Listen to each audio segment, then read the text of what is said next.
కుక్కందన్నట్టు అంటారు మళ్ళసారి. ఎందుకు ఏం చేసిండు వచ్చి ఏం చేస్తుండే మాకు? ఆ బస్సులు ఎందుకు పిరిగే పెట్టిండు? సంవత్సరానికి ఒకసారి ఎక్కం మేము. మాకెందుకు పిరిగి? ఆయన కోటీశ్వరిని చేస్తాడో ఆడు దెబ్బలు తింటాడు ఆఖరికి. చూడుర్రి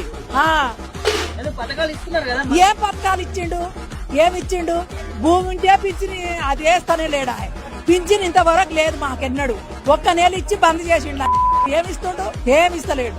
ఆడు మళ్ళాసారి గెలిస్తే చూడుండ్రి, ఆయన కానొస్తే పంది దగ్గర దొక్కుతారు జనాలు.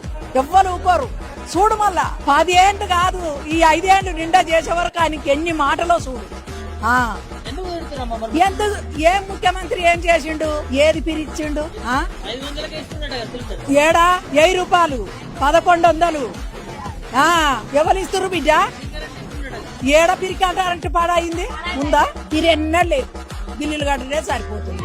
మళ్ళా మాత్రం గెలువడు. ఆయన ముఖం చెప్పుడే ఉంది. ఎవరికి ఇచ్చిండు? ఎవరి పేరు అంట రాసుకుంటూ చూపియమని ముప్పిచ్చిండు, గెలిచిండు, బయట పడ్డాడు. ఇక ఆగుతలేడు కొడుకు. ఆయన పందింతో గ్రాడ దొక్కుతారు. అంతకు తప్ప ఏం లేదు.